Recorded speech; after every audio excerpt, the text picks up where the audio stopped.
Hey, my name is Lizzie Smiley, and I absolutely love helping people connect with their calling and all the tools they need to kick roadblocks and excuses right out the door so they can cultivate the life they dream about.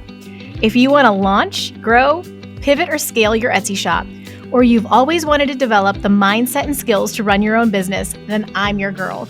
I've had that entrepreneurial spirit going strong since my very first lemonade stand, and now I'm a work-at-home mama with multiple online companies and a full-time Etsy shop, all while being present with my kids for the everyday chaos and most important milestones. On this podcast, we'll talk about all things business, mindset, Etsy, creativity, dazzling our customers, and so much more. There's plenty of room at this table for you, so scooch on in and let's go. I'm holding nothing back. Welcome to How to Sell Your Stuff on Etsy. I'm so glad you're here. Hey, you guys, welcome back to the podcast this week. I'm excited to be sitting behind the mic. It's been a few weeks, I feel like, since I have been behind the mic. There's been a lot going on over here with the move. And so this is airing. I will be like a week-ish out from closing. No, a little more than that. I think middle of May is when we're actually going to end up closing our, we're under contract for our farm, we're under contract to sell our house, and it is utter chaos. And I know you heard about this last week, but it just continues to be nuts. And I will keep you posted on all of the things. So today we are having Hannah Gardner on the podcast, Ecom Hannah. She's big on YouTube. I've been following her for years. You probably already know who she is. And I was on her podcast a little while back, and now she gets to come on this show. It's going to be so much fun. And the conversation, we just hung up with each other, and it went a totally different direction than I thought we were going to go. We talked about her story, but then Hannah's strength is in data and numbers, and she talks a lot about Etsy ads and how she has scaled businesses with Etsy ads. So we are going to go into all the details today and kind of talk back and forth about running ads and the philosophies behind that and how to do it right and how it can help your Etsy shop. So I'm really excited to share all that with you. Let me give you Hannah's bio in case you're not familiar with her.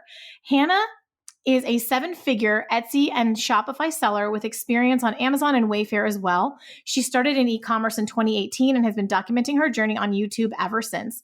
From sleeping on her grandma's couch to save money, to invest in her startup, to getting banned from Etsy for 9 months and almost losing everything, to getting it all back and rebuilding, Hannah has learned a lot about the online business landscape. She was able to make an exit from her first brand and take all her newfound knowledge to start a new venture in the tech space, where she's now helping solve a huge pain point she had in her own business: real-time profit tracking for an Etsy shop.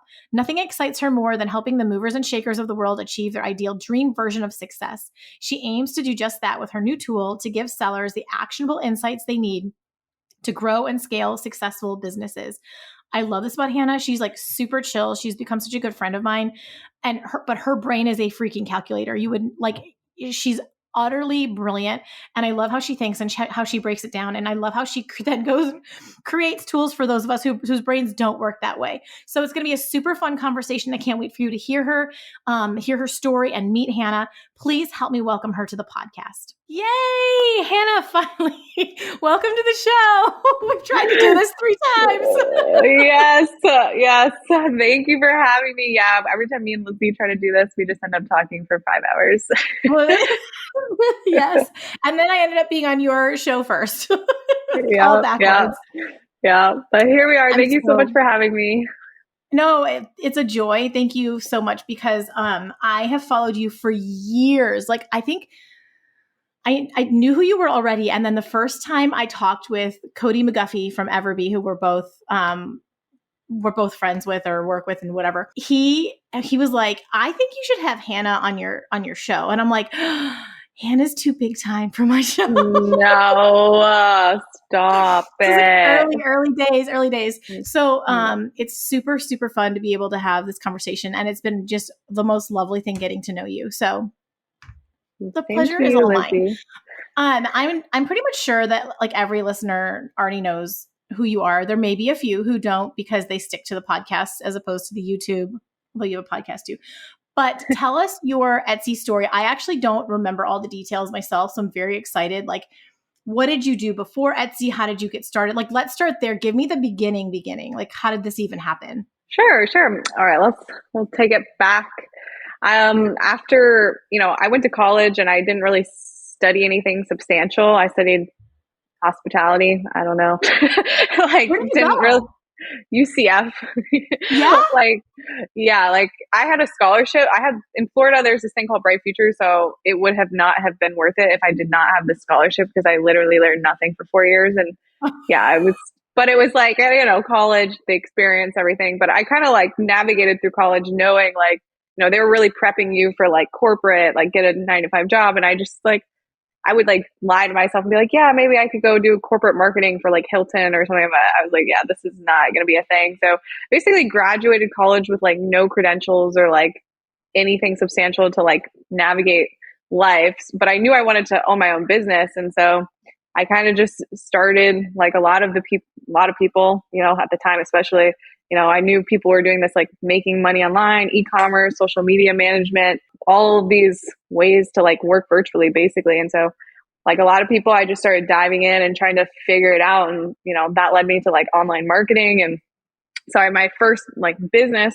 was doing social media management, like media buying on like Facebook ads and stuff, Google ads for clients. And I was a really bad agency owner. Like I was not good at it at all. I was good. Like my clients liked me, but I wasn't good with like the client relations. Like I didn't know how to like not be somebody's friend. And then I also made like the biggest amateur mistakes and took on any client. So like my initial goal was like I want to just do like medical niche, like just do Facebook ads and Google ads and SEO for like med spas or plastic surgeons. And, the amateur mistake is like saying yes to anyone that wants marketing online. And so that's what I did. And so I ended up getting a bunch of like e-commerce clients. And then that's how I basically started learning, the needs, wants, fears, and goals of e-commerce, I guess, specifically. And so I had this one client that was like killing it on Etsy with like a really winning product. And I was getting to this point where I had like 10 or 11 clients and I was just so stressed out and I was just over serving, undercharging, and didn't know how to just do the thing. Agency life is definitely like a legitimate, it's a great way to make money, but like it was just not for me. And I learned that the hard way, basically. And so, yeah, this one girl that I was working with, she had an Etsy shop, and that's how I started learning Etsy. And there was like a 3-month period where I was like, oh, can I buy this business? So I was like trying to figure out how to get a loan or get some money to like basically like buy her shop. And yeah, basically it didn't end up going through. And at that time I was just super depressed and didn't know what to do and stressed out. And then basically I was like, I'm just going to go, find things to sell. And that, led me into, opening my own Etsy shop. And I would say I'm definitely like the case on Etsy where I was more, you're either the super, super creative or you're the super, super business type person. Yes. I could get away with the creative, like I could take what was happening in a market and just do it better with like a creative side. Like I could manage it. But I would say that I was definitely more of like the entrepreneur, like, let's go, give me something to sell. I'm going to sell it. But I, in the creative part, like my creative side carried me through Etsy being able to like, design goods or whatever. So, but yeah, and then basically that brand, took off. And it was like, this 3 years of like figuring it out. And then like finally something's working basically. And then Etsy was kind of like my first sort of success selling physical goods. It was an accessory brand. And then started documenting on YouTube probably like 6 months in, not knowing what that was going to manifest into, just knowing like, it would be a really good avenue for, whatever would be next. And then, yeah, we've just been growing from there, and the whole story is on YouTube. No, yeah, you've been amazing about sharing and documenting on YouTube. Were you hand making everything, or did you end up working with someone? You designed in the very beginning, yes, I was like sitting there, making stuff. Actually, bathing suits was my first, and I like taught myself how to sew. This is where I'm like, this is like where I was like, I was not like initially, like I wasn't like someone, a lot of Etsy stories are like, I've been sewing since I was 10 or, I do I was like, teach me, I'll do it. So the first one was bathing suits. And then I realized the logistics of bathing suits was really hard because it was really hard to scale it in America. Mm-hmm. So like I was buying all the fabric, sewing, and then I was going to eventually get a seamstress to basically replace myself. but the logistics of the sizes and everything is like so complex. So I was like, okay, maybe let's hold off on bathing suits. And then I just did smaller things like scrunchies and stuff. So scrunchies was one thing, and I would make them myself in the beginning. And then, yeah, with the accessory stuff, that I also started making. And then I was like, yeah, I need to be able to remove myself. So I found a production partner in South America, and that production partner basically, I built this relationship with them, which, by the way, if anyone is looking for production partners, like, this makes or breaks your like, this relationship that you have with your production partner is so, so important. And I was probably one of their first people that was like selling online. They always had, made goods for people selling in like, boutiques or whatever. And so, yeah, so I built that relationship, and, I could submit a design to them and they could make it. I could have it, shipped to my office within a month, 2 weeks to a month. Like, that's how fast they would turn around designs for me. So it was like just a really good relationship. So yeah, it was now my second brand. It's a hybrid. We have a production partner, but then like half of it is actually like, so everything is sewn like here. All the raw materials are here. So yeah. Well, to me, it always felt so overwhelming trying to find a production partner. And I guess it's sort of like a dating relationship where they often don't work out. Like, you have to, and then you're starting over. How did you do that? How did you find how did you go about looking for it? Did you just Google it, or did you ask people you knew, or? I mean, there's a lot of ways to go about finding a production partner. Like, if you're in a big city locally, you probably can find someone, the talent that you need, or even like a small mom and pop shop that you need. Google, Instagram hashtags, hashtag whatever product is, manufacturer, whatever. So Instagram, Google Maps, and then actually, yeah, I mean, I got pretty lucky, I would say, with my first company. The second brand, finding production partners, then way more, I had way more errors. So I think I just got pretty lucky with the first one, landing them pretty fast. Only had to go through like 2 or 3. Second company, yeah, we've gone through like 6 or 7. We've gotten scams of thousands of dollars of raw materials, finished product, but that's just part of it. That's honestly part of it. But it's kind of like, I don't want to say it's expected, but it's like hiring an employee. You're going to put money and energy into them, and it might not work out. Like, it's the same thing. So it's just part of this game and I had to learn that like really fast. Like, okay, the faster you realize if this person's legit or not, it's either going to work or it's going to push me to the next person, which is going to, we can find that talent faster and faster, basically. So, yeah. What was your timeline? Like, so after, so you're working in your agency, you meet your client is this amazing Etsy seller. You branch out on your own when it didn't work out to acquire her shop. What from there, when you started to when you were like maybe making a full-time income, how long did that take you? 18, 19. Yeah, like, to be making like legitimate money where I could like survive, like 2.5, 3 years.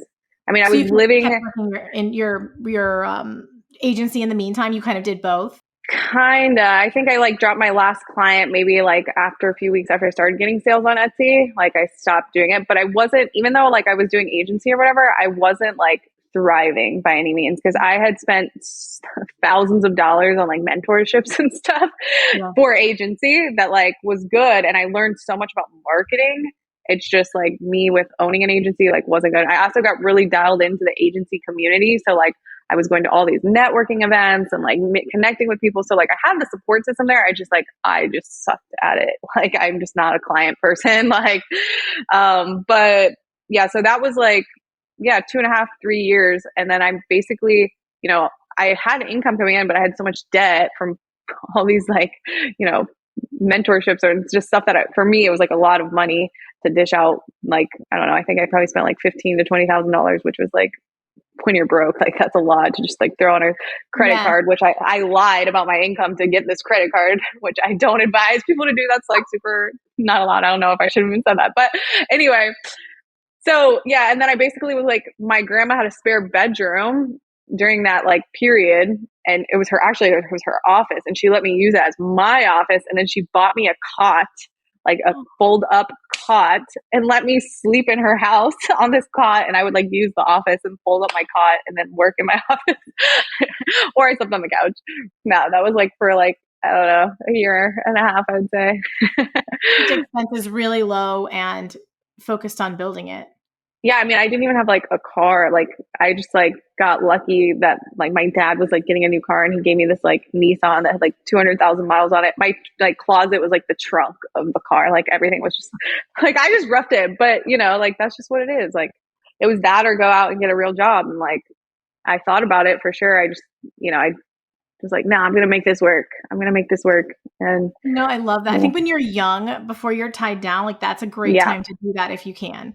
A lot of us have to figure it out amongst our, you know, having kids and things like that. But I think that's so encouraging though, to start that way. So, there's so many different ways I could go with this. What?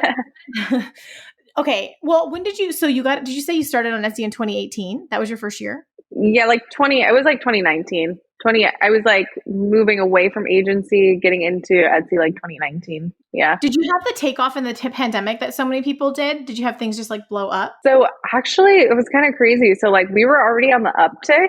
Like we were already seeing like $40,000, $50,000 months before the COVID hit. Cause that COVID hit was March of 2020. So yeah, we were already up, but yeah, when COVID hit, it lit up like maybe like for us, like another 30%. But surprisingly, I think, you know, I say that our claim to fame is like we were just really aggressive with ads, like Etsy ads when no one else wasn't at the time. And so I came in like guns blazing, like maxing out my ad budget within the first 30 days. Like, you know, and I think at the time, I mean, Etsy ads were still, it was a thing, but I don't think it was like, you know, in the niche we were in, it was it was pretty competitive, but I don't think that a lot of people were running ads or spending the max at least on ads. And we just like, at the time it was just me.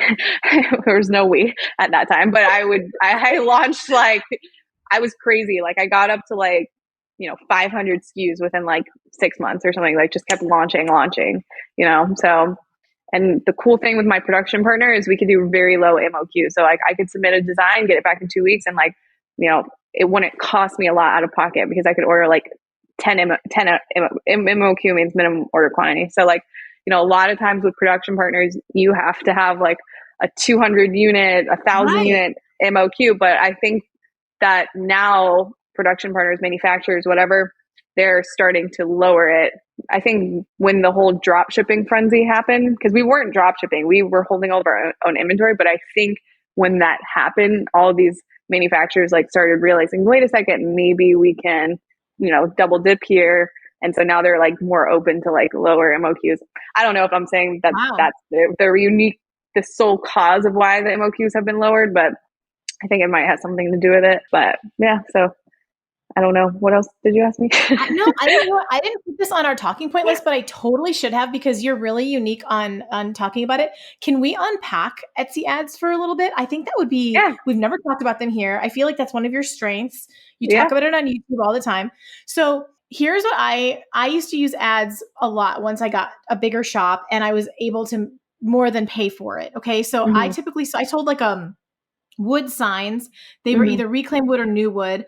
The least expensive thing was $40 and it was like a long, thin sign. And so I say that to say like I had a lot of, you were selling lower price things. So I had a lot of I didn't have a lot of profit when I considered labor because I think on those $40 signs, I would make maybe $15 per sign would be my it wasn't good. I did sell a lot of above bed signs, which were like $200 and they were very large. And I had a lot more profit on those once I figured out the shipping. But the point is that once I got to that point, I usually ran about $40 a day worth of ads. And I feel like that, I know for you, that's like low, but for me, that did so much for me. Like once I turned them on, but I didn't turn them on until I was already selling stuff because that's what I see people get into trouble.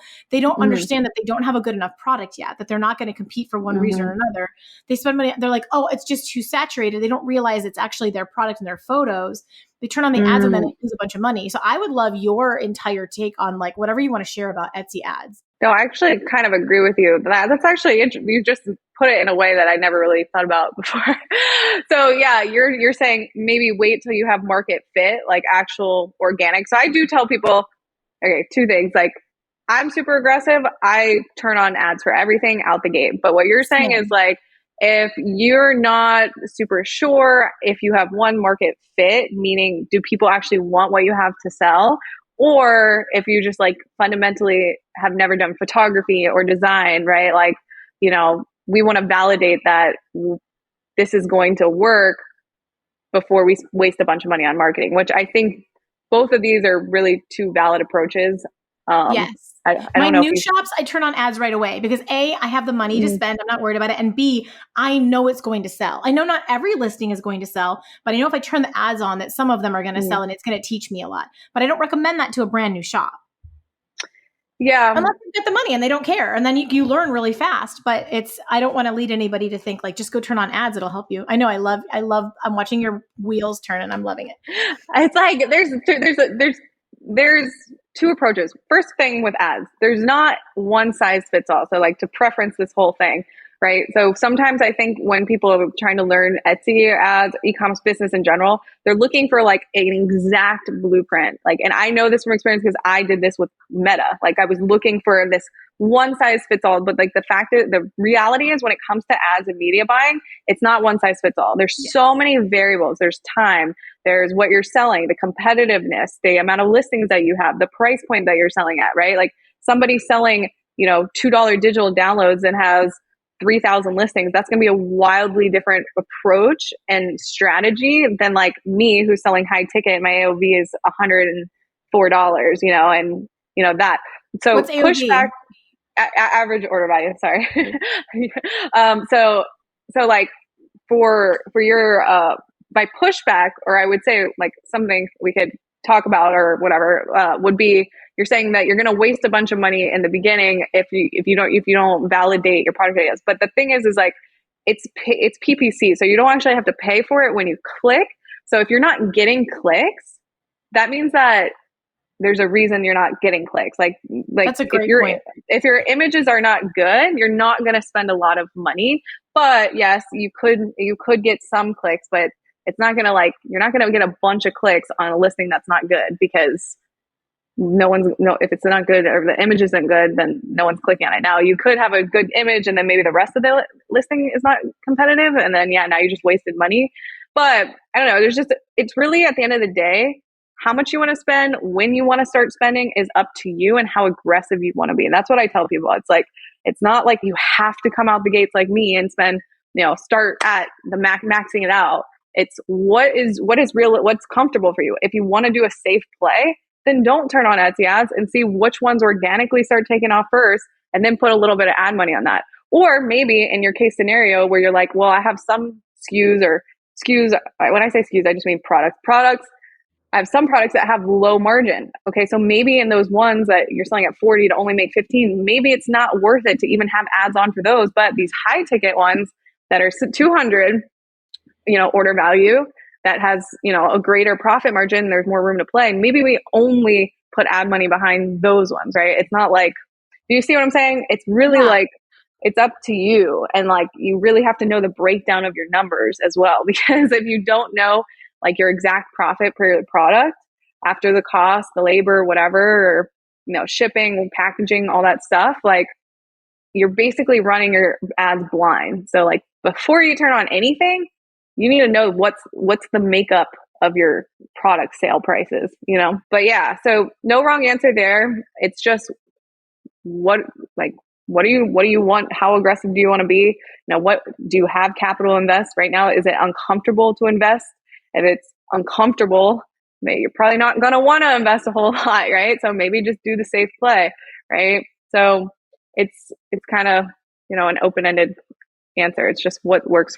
What do you need as a business owner, basically? Y'all, I don't know about you, but the legal stuff surrounding business really intimidates me. Like, it's not fun. It's not easy. And I generally just want to shove my head in the sand like an ostrich and hope it will go away and nothing bad will ever happen. But the truth of the matter is that we're business owners now, and that is so cool. And it takes so much courage and effort. And it would be absolutely devastating to lose it all and more, like maybe even our homes or our family's well-being, because we didn't take a few precautionary steps in the front end to set up our business correctly. So whether you're just getting started on Etsy or you've been selling for years now but never quite got around to the legal setup, I want to make sure you know about attorney Paytuls and her creative law shop. Paige used to be an Etsy seller just like us, which I freaking love because she gets us, she understands the nature of our business and the Etsy platform so well, like so much better than, some local attorney who maybe understands like, general law. She's the one person that I trust for myself and that I trust to take care of you guys for like any entrepreneurship needs. Or by the way, equestrian as well. If you happen to be a horsey person like she and I are, she's got a specialty there as well. So first off, I want you to know about some free resources. Paige was on the podcast 3 times so far. So if you look for episodes 36, 61, and 86, great free advice there. You can learn some of the basics from her of how to protect your business, the way you need to set it up correctly. She's an absolute doll and she's smart as a whip. And also, like, you're going to love the easy way that she breaks down like complicated legalese. Like I can actually focus on what she's saying and not go blank because it's so technical. You're going to love her. And also, this is really important. I want you to know that she's available if you, especially in the United States, of course, like if you run into legal trouble or if you need to register a trademark or you have some other issue with your business that requires legal advice, you can just search for Paige Hulse Law. Hulse is spelled H as in horse, ULSE. And I'll also have her sites, of course, linked in the show notes for you guys. And most importantly, I want to make sure you know about her creative law shop because it can save you boatloads of money. It's literally like a template shop for like legal documents, the kind of things that we need all the time. So in many instances, you can just purchase a legal template from Paige directly from her site that will protect your business for a fraction of the price that you'd pay for hiring an hourly attorney. And it's going to be written a million times better than something free off of the internet. Like the stories she's told me about trying to defend people who grabbed a free like contract of some kind off the internet because they didn't want to spend the money. And then like it cost them everything, like they thought they were safe, but those templates are not written well and they're not written specific to like the Etsy entrepreneur. So she has so much in there. You can get everything from your LLC contract, which is super critical, multi-person LLC agreements for partnerships if you work with more than one person in the LLC, special provisions for your Etsy shop policies if you really want to cover yourself there, affiliate agreements, influencer contracts, photography releases, and so much more. There's literally over 80 contracts available. Plus additional free resources. Her blog is incredible. And there's a lot of educational tools, like some even for purchase if you want to take like a course learning some basic business law stuff. So check it out. If you need to order something from the Creative Law Shop and you want a bit of a break on the price, you can use my coupon code SMILEY10. That's all lowercase, SMILEY and the number 10, and you get 10% off, and hopefully that will help. So just go to shopcreativelaw.com, and there are a ton of resources waiting for you. My hope and prayer is that you'll never need to fight a legal battle, but just like we have fire insurance and car insurance for a reason, setting up your business the right way now can save you from a lot of pain later. So I really trust Paige to help you out. Have you like diagnosed it all when people, I know you don't do coaching like I do, but have you looked at when people are running ads and they're not making sales, but they're getting the clicks, so they're having the ad spend? Do you know what the common problems are that are happening there? It's a good question. So sometimes you have a listing that's good, but it's just not profitable with ads on. So like I have a really good example of that with my own shop. Like I have this like wall art, right? And this circle wall art that we're like, we have all this extra material. So let's make something out of it. So we were like, okay, let's launch this circle wall art. Guess what? It is not profitable when you put on ads. Now, when I put ads on, like one listing, we split test a lot, but like this, let's just give you an example. When we launched it, right, across like 10 listings, it spent like $2,000 in like 3 months, which is a lot for my niche to spend. Like some niches, that's not a lot. For my niche, spending $2,000 in 3 months on just one type of item, that's a lot of money for it. So it will spend it because it's getting clicks because people are like, oh, what's that? That's kind of weird in the picture. And then when they click on it, it's just not converting, right? People just don't like circle wall art, right? So It will sell, and they'll sell it. It will sell. They'll make sales, but it's not profitable with ads. And that's okay. So guess what? Turn those off. Let the money go to listings that are profitable with ads, right? So to your question, is when you look at people that are not making money with ads, it's either you're not giving yourself a big enough time period. So you're spending money and you're getting freaked out because it's spending and your conversions haven't caught up yet, or your shop's just new and you don't have a lot of social proof or reviews. So, that makes your ads more expensive as well. So time period is one big thing.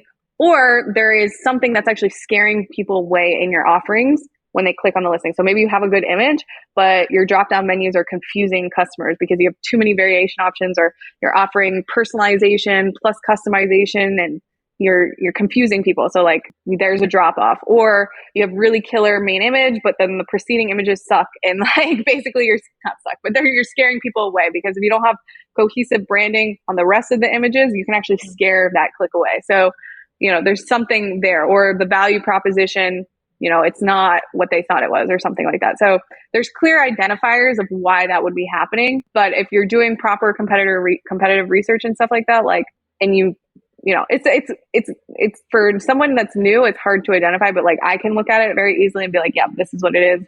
This is what your competitors are doing, that type of stuff.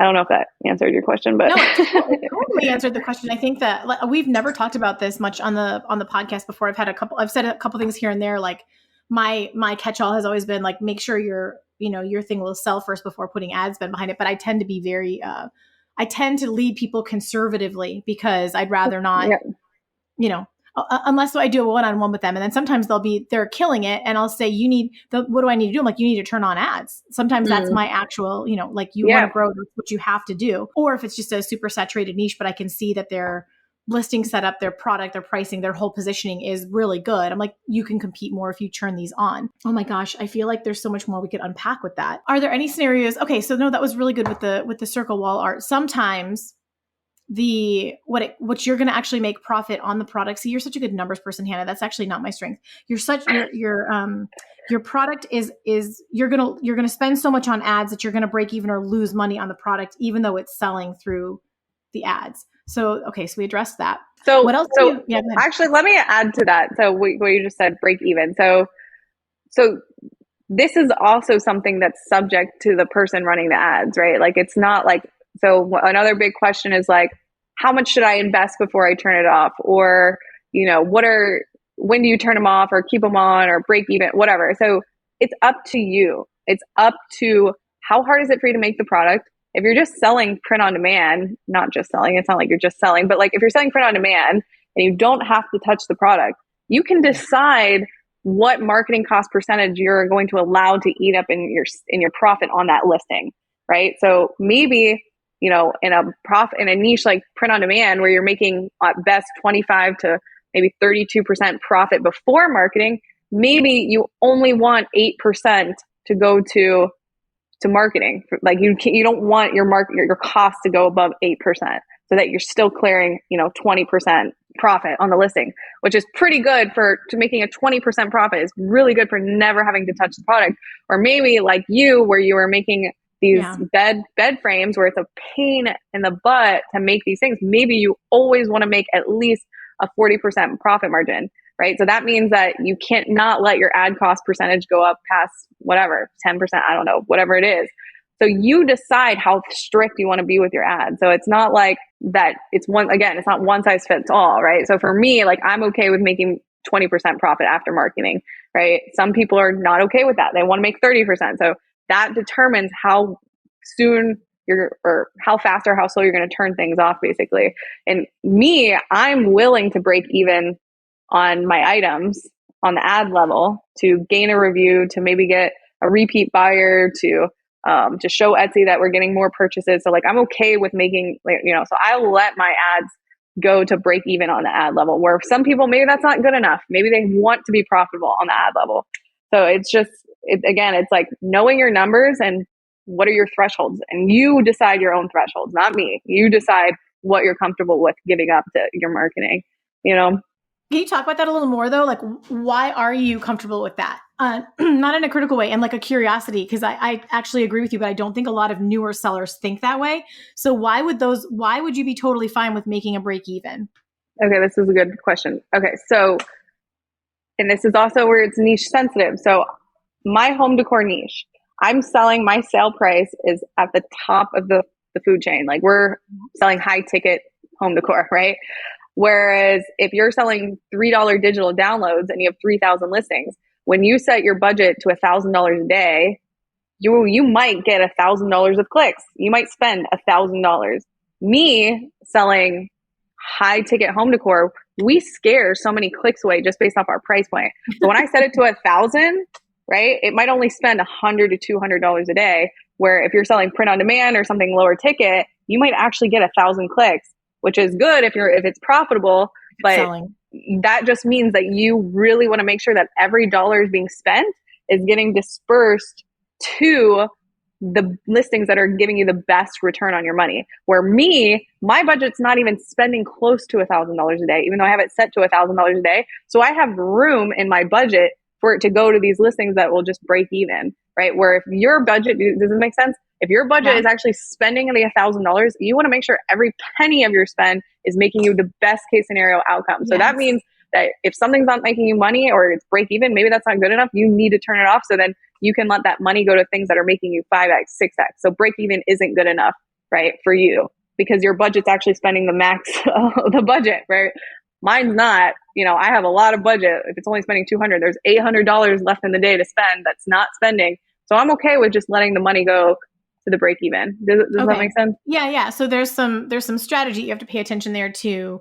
After and I think Etsy puts in good safeguards. Like you can't just go in and put it at $100 or $1,000 a day. You have to start it at a couple dollars. You're going to learn a lot as you go, turning the ads on.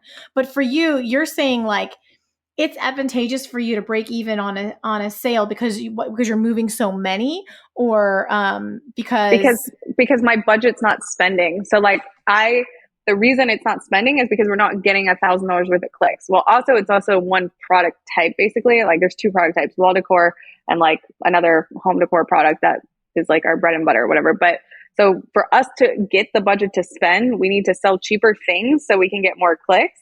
And we need to sell in different categories so we can expand our searchability. So we're really limited with the brand. We pretty much have hit a ceiling. So like, me just launching more of the same product isn't going to help me spend more money because it's the same product type. So what I'm saying is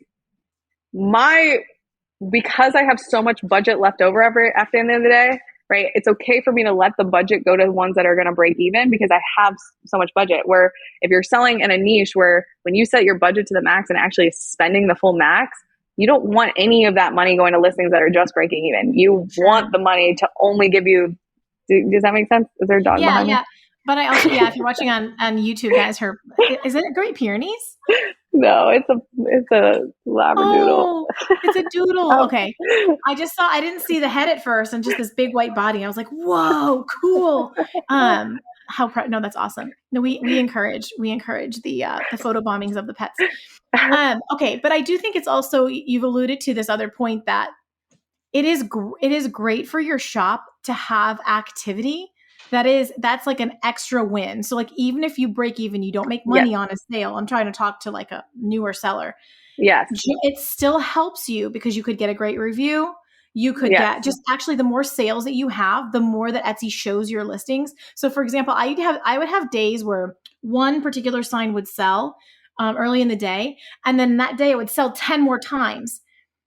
Just because I got that early sale, and it kind of like fed the algorithm. I know everyone says, oh, you've got to wait weeks for the algorithm to work. And I'm not saying it like, just like social media, sometimes a reel or a TikTok can take off weeks later. That's definitely the case. And it can happen on Etsy too, but you can also on Etsy, when you list something, you can see it take off immediately. You can see action right away. But to your point, like you said, with the other topics, it's subjective. Like it's not, it doesn't mean that if it didn't take off that the listing isn't working, you should keep watching it. But as a general rule, we all need to be feeding the beast. We need to be continuing to add new products, like most of us all the time. It would be a very rare case where a shop shouldn't be doing that. Yeah. And to your point, which I think is also something that's really missed, is that the ad money, everyone looks at what it spent versus what the revenue was from the ads. But spending and investing in your listings contributes to the organic growth of the listing as well. So if you're gaining reviews faster than your competitor, if you're getting more clicks, if you're getting more add to carts, if you're getting more favorites, right, that's contributing to your rank in SEO. So like if you look at any of the top products, like products that are like really, really hot, making a lot of sales, hundreds, maybe thousands of reviews, they're running ads. Like they're all running ads, right? Like it's no surprise. And so, coming from the media buying background that I come from, as much as I don't want to be like, this is all going into the direction of like whoever's spending the most is going to win. I don't think Etsy's like that. Actually, no, Etsy's not like that. But who is putting their hand up and saying, I'm willing to spend more, that has to factor into where you show up in the search page, right? Like if you're saying, I'm willing to spend 1,000, even though it's not going to spend 1,000, and then your competitors putting their hand up and saying, oh, I'm willing to spend 20, right? And you have an equal competitive listing, the tick that's going to decide whether this one shows or that one shows it's going to be because this guy says, I'm willing to spend more than that guy. So as much as that's like capitalism and that's like kind of not what Etsy was founded on, and Etsy's never going to admit this or how this works, that's because they'll never admit how they rank, right? It's not like Amazon where you can literally go into Amazon and see that your ASIN is ranked page 1, position 1 on Gold Hoop, right? Like Etsy's never going to do that because they want it to be like a more fair playing ground. But as a public, are they public now? I don't know, but they're a freaking huge company, right? That have a lot of stakeholders. Like there has to be something in there that says, yeah, we're going to prioritize people. They are for profit. So correct. Game is set match. Like as long as they're for profit, they have to create a profit. Yeah, exactly. And so it's just the long play. It's like it's not just about your game and what works for you. It's about playing the game of somebody else's sandbox, right? And so you have to think, what's the game of this sandbox? Not just my rules to my customers. It's right now, if Shopify, that's a little bit different. Etsy, no, like you're playing in somebody else's sandbox. So what's the game? Let's learn this game. How can we play it, by what they want, basically. So I don't know, all those things we talked about. I love that we went down this completely unplanned rabbit hole. Like this is now the entire episode, and that's right. Great. We haven't like that really sets you apart because we haven't talked about it. Can you tell me where you generally I want to give a little bit of tips for the new sellers, where you see them going wrong a lot of the times, like in today's, because it's different than in 2019. Where do you see a lot of new sellers going wrong right now, or even existing sellers? Recently, I feel like the biggest, people will be like right on the cusp of like cracking the code, and they're just like not giving themselves enough time. I think because it's like on the internet, they think that like everything, but I'm not saying they, like it's everyone else. It was me as well. Like I was very guilty of like, you want everything like right now, but it's like in reality, like if you're going to the gym to lose 100 pounds, like it takes a long time. And there's like a lot of days where you're just like, F this, like I'm going to quit, like I'm done, and so I think like, and everyone's on a different time schedule as well. So you really need to give yourself time, like 2-3 months of like, and it feels like a lot of time, even when you're in that 2-3-4 month period, because you've been maybe grinding every day, but like the grand scheme of things, like that's not a lot of time to build a business, especially if you have no business background, So like my story, like I maybe took off on e-com really fast my first year, but like the 3 years prior, I had learned so much about marketing, photography, copywriting, email marketing, right? Like value proposition, how to build a valuable product. Like I had learned so much that like all that knowledge like filtered into like this other thing where it's like, you're starting from, corporate real estate or something. I don't know, whatever your background is, or corporate something. Point. Yeah. Right. Your starting part. You need to give yourself time. It's like, it's a marathon. It's not a sprint. And so I think a lot recently, it's like you hear people getting so frustrated, and it's like, homie, you're so early on. Like it's too early to be like me, like drawing big conclusions. That's another big thing that I see is like people draw really big conclusions on things, like with not a lot of data. And it's not their fault. It's because they don't know what is a lot of data. So like, they'll be like, I get so many views, or I get so many likes, or I get so many favorites, and it's no sales. But it's like, okay, tell me what a lot means. And they'll be like, I got 300 views on a listing. And I'm like, okay, I need like thousands. I need like tens of thousands, not tens of thousands, but I need a couple of thousand, right? And time as well, right? If your shop has no reviews, like give yourself like 6 months to a year of like really putting in like legit effort before you like draw big conclusions about, what's working and what's not working, basically. So I would say that. Do you ever find yourself wondering how on earth to respond to a customer's DM when they're either asking about their order status or upset about something? Today's episode is brought to you by my very own Customer Service Templates PDF download and mini course. The most common post I'm seeing in the Etsy forum these days are people asking for advice in dealing with various customer service problems and situations. I totally get it, you guys. Like when we're in the heat of that moment and we're feeling frazzled or overwhelmed, it can be extra hard to know what to say to diffuse a situation. Like we want to sound empathetic and confident. We want to be professional and warm. Like we wonder how our tone is coming across to that customer as we type out our response and worry that one wrong word could land us in 1-star review land. Like, not to mention, not everyone was born with the gift of the written word. Maybe you're someone who is utterly exhausted by the idea of wordsmithing great responses to customers, and you'd much rather spend your energy on product development or marketing brainstorming. I totally get you, and I totally got you. And now you don't have to figure it out on your own. When you order my customer service templates offering, I'm going to literally hand you over 20 different already written templates for daily, common, and those difficult conversations. They're already written out exactly how I use them so you can actually see them in action. And then I'm also going to give them to you as like a fill in the blank template that you can just make your own and save in your Etsy snippets or an easy to access document on your phone or computer. With this, I'm going to throw in a mini course that goes over in detail my personal customer service strategy so that when you do need to come up with a response to something in the future, you're already going to have that inner culture for customer service that's going to guide your writing, and I promise it'll make it so much easier. You can grab these tools today at howtosellyourstuff.com. Leave the guesswork out of your DM responses. I'll do the writing so you can get back to creating. I think one of your massive strengths, something that I really, really respect about you is it is your ecom background. It's your understanding of the numbers and looking at this from such a business mind. And I'm somewhere in the middle. My parents were very successful entrepreneurs. So I got some of that, but I'm a little bit of the odd duck because I tend to lean a little more creative. I can be in the business, like I'm much more excited about, like when I think about my next Etsy shop, like when we move to the farm and we do that, I am much more excited about figuring out how to sell than actually the making of the product, which my aunt is going to do. So I've moved into more of the business mind, but I can't begin to get my brain around the numbers the way that you do. Like I understand conversion rate and pricing and studying the market and all of that, but you get numbers in a way that blows my mind. And I know that you've created tools around this. So I would love for you to talk about, I would actually love to know why and how you got so into the numbers and when that started, or were you just born that way?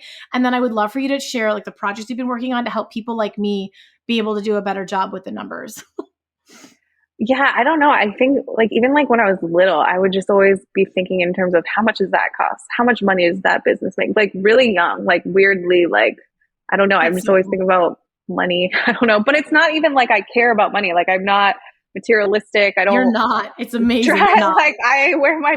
I don't know. I just always like I'm crunching numbers in my head. So I don't know, but yeah. I mean, I don't think you're crazy. I think most people that are really product driven people have this issue. I don't know. My dad's a super like OCD, like numbers guy. So I don't know if it was like being around that, but yeah, I mean, one of the biggest pain points with my Etsy shop is that their analytics is really, really poor. Right. Yes. And honestly, at the end of the day, when you're third party selling, whether it's on Amazon, Wayfair, Etsy, eBay, you don't always want to trust the data from the platform either, because they're going to manipulate and show you things, vanity metrics that make you feel good. And so, wow. But that's just true for, it's not that it's wrong. It's just like an Etsy, for instance, like revenue versus stats versus revenue and ads shows you 3 different things. And they're not going to tell you that it's calculated 3 different ways, So it's like, it's not that it's wrong. It's just not being displayed how they're doing it. Right. And so, yeah, basically that was one of our big pain points, especially with my first company that was like, I built this whole business that was like untrackable, right? So like we built Huh. So it was not a trackable business. So the three things that really make a business succeed on Etsy: scalable, trackable, repeatable, right? And so I had done repeatable, scalable, not trackable. So nothing that I had built was like where I had this like relationship with the numbers of my business. And so I was like, you know what, this is one of my big pain points. And so that's why I started building this tool. It's coming this month. It's called Profittree. And basically, we're reconfiguring the dashboard for you so you can see your real-time profit, basically. And you can input your product cost. So we can actually track every unique product that you're selling. And you can see basically your bottom line, your profit. And so to you, and one of the biggest things with ads is that people don't have the visual of what that when I throw out things like marketing cost percentage and 18% and 6%, right? You don't visually see what I'm saying. I do because I built the tool, but like most people don't, and that's like normal. Well, so everything's on a different page on Etsy. I can't even keep it all straight. Like everything's somewhere different. I'm like, I need it one place. Keep going. It's so good. Yeah. Yep, exactly. And so this is not only going to help you have that better relationship to stay away from that vanity metrics, like, think like revenue is something that makes you feel good. Impressions, big number, makes you feel good. Clicks makes you feel good. Your clicks are up this year. That makes you feel good, right? But really what you need to trail is profit. And then off of your percentages of where are all these, like, what's your shipping cost percentage? What's your cost of goods sold percentage? What's your fee percentage, right? You need to visually see that so you can start like, tweaking the dials on each piece of the pie. So Profittree does that. And, it gives you that visual component of the pie chart. It also lets you track on a unique product basis. So like for you, we know that like one of the keys to success with Etsy is bundling, duplicating listings, split testing listings, right? So like if I'm selling this Profittree sweater, right? I'm just kidding. No, if I'm selling this crew neck, thank you. If we're selling, this white crew neck, and I, staged myself on this tan background, but then I duplicated that same exact listing with the same product, but then did it on, a dark background to see which one does better, to see which main image gets more clicks, right?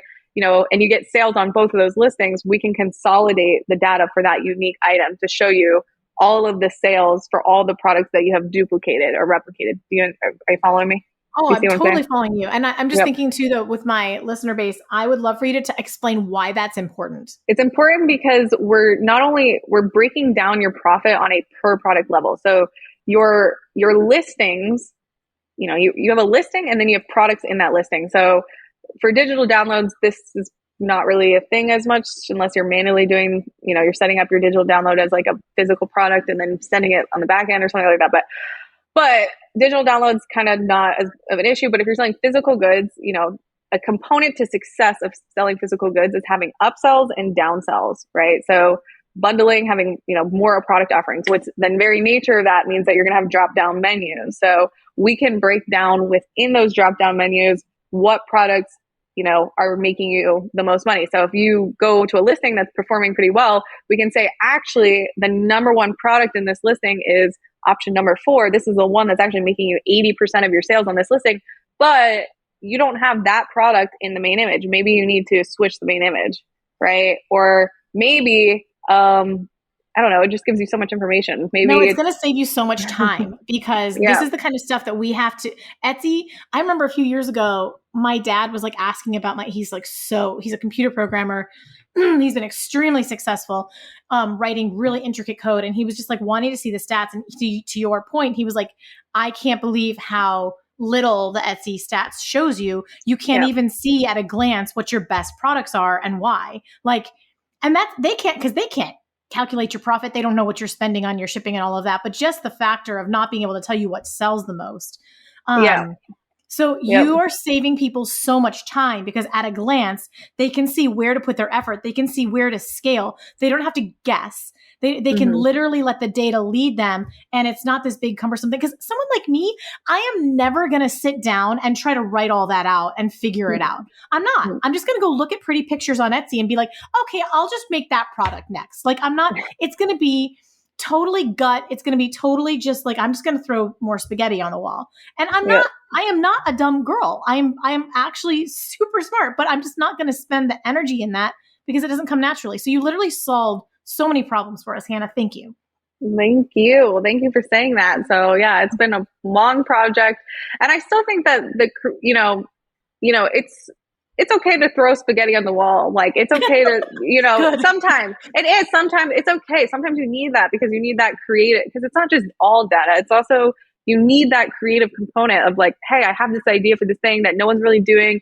There's not a lot of data behind it, but I still want to throw it at the wall and see. So like, it's not that that's disappearing, but it's still good to reference and see the KPIs, the performance indicators or whatever. It's good to have both. It's the same thing with like Everbee and Sales Samurai. Like it's good to reference, like we all use them, but at the end of the day, like, and that's the cool thing with Etsy, it's everything is subject to test, see what works, but it's a mix of data. I say it's like 50-50. It's data, but then also you bring a competitive component to your business because of your creative juices that no one else has. So like, it's got to be a mix of both, So yeah, all the things. I couldn't agree more. But how can folks start to play with Profittree? I know you gave me a link, so thank you for that, and I will share it in the show notes. What will happen when they? Yeah. So that link will get you your first month free. We also have a free SKU generator as well, which we can set it up. So basically you can get, if you want to learn how to build a SKU system for your store, which is, you can use Profittree without a SKU system. If you don't know what a SKU is, it means stock keeping unit, and it's a unique identification code that you give your products. And if I lost you there, it's okay. It's okay. If you sign up for the wait list, you'll get sent a SKU generator, a free SKU generator, and a video to learn how to build a SKU system for your store. But the moral of the story is if you're selling physical goods, you could benefit from a SKU system.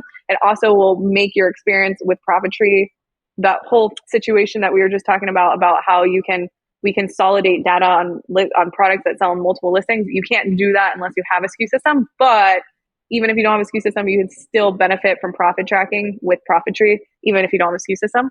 But if you sell physical goods, it is in your best interest to have a SKU system. So yeah, but basically if you click that link, you'll get both of those, and you'll be on the wait list, and you'll get notified when we go live. Okay, so as of right now, we're nearing the end of April, and so it just depending on when you click on the link, you may go to the wait list because we're recording this right before her launch, or it might be open and ready to go. Oh, there was something else I was going to ask based on what you just said. Let me see if it comes back to me. Well, for now, where are other great places for people to find you and connect? Where do you like to hang out online? Yeah, I mean, my YouTube channel is just Ecom Hannah. Profittree also has a YouTube channel, just Profittree with 2 T's. But yeah, all those places. My Instagram name is Hannah the Homeless still. I really got to fix that. That's my personal. I have a personal and a business. I kind of love it though. I can't change it because like, I don't know. I've had it for like over 12 years probably. And like, I don't know. I just like, what would I change it to? And everyone just knows it as that. It's just like sticks. You can't forget it, So no, I don't know. But that's my personal Instagram. But then I have a business one that's just Ecom Hannah. So Ecom Hannah, Profittree, Instagram. I don't know, whatever. For the most part, if you DM me, leave comments. I try to answer everything that I can. So all those things. I thought of my other thing I was going to ask you does Profittree work for print on demand as well? Yes. Yeah. So actually, this is really cool because we're integrating with Printful and Printify. So if you sell with either of those platforms, it's a one-click integration. And first you integrate with Etsy, obviously. So we pull in your Etsy products. And then if you sell with Printful or Printify, one-click integration with Printify or Printful, and then we can pull in all of your data from there, and then we can do your profit tracking automatically. So it's really easy if you sell with Printful or Printify. Now, if you sell physical goods, it's also still easy to add in your product costs. It's just not like automatically. You have to add them yourself, basically. So yeah. No, but that's so nice. That just, the Excel spreadsheet situation could get you literally couldn't even track it all that way. So I'm extremely excited. I feel like you are meeting a need that in the market that has been there a very long time. I'm shocked that but actually hearing from you what the journey has been like to actually build this tool. It's not as easy as I thought. No, I understand. No one wanted to film Mount Everest, right? It's just like, like, we want to go from 0 to 100. Let's go to 100. Yeah, that's what we did. But I learned so much. I mean, this is just like another entrepreneurial story of like, this is my third time, failed twice already, didn't work out twice already, third time, so this is it's going to work. It's going to work now. So I'm excited. We'll see. You for sure put in the reps. And thank you so much for coming on and sharing today. And thank you for letting me completely change the entire topic of our discussion. You are the absolute best, but it's been so fun and so interesting. Good. I hope they got some ads value. I think there are some good nuggets in there from you as well. Yes. We'll see about that. So we'll have to have you back in like a year and hear how everything's going and all of the new things you're doing with Profittree. But thank you so much. Yeah. Y'all, thank you for listening and hanging with us this past almost hour. And until next week, go make something awesome. I love you guys. Bye-bye. And that's a wrap on this episode of How to Sell Your Stuff on Etsy. Thanks so much for hanging out with me today. If you're looking for more resources, head on over to howtosellyourstuff.com, where you'll find podcast show notes, all the links from today's episode, the blog, courses, coaching, and more. If this episode was helpful to you, awesome. The greatest compliment I can receive from you is a rate, review, and subscribe on this podcast. Not only will it allow us to connect again on a future episode, it lets me know I'm providing you with value and helps other people find this content more easily. From the bottom of my heart, thank you for your support. Have a great day and see you next time.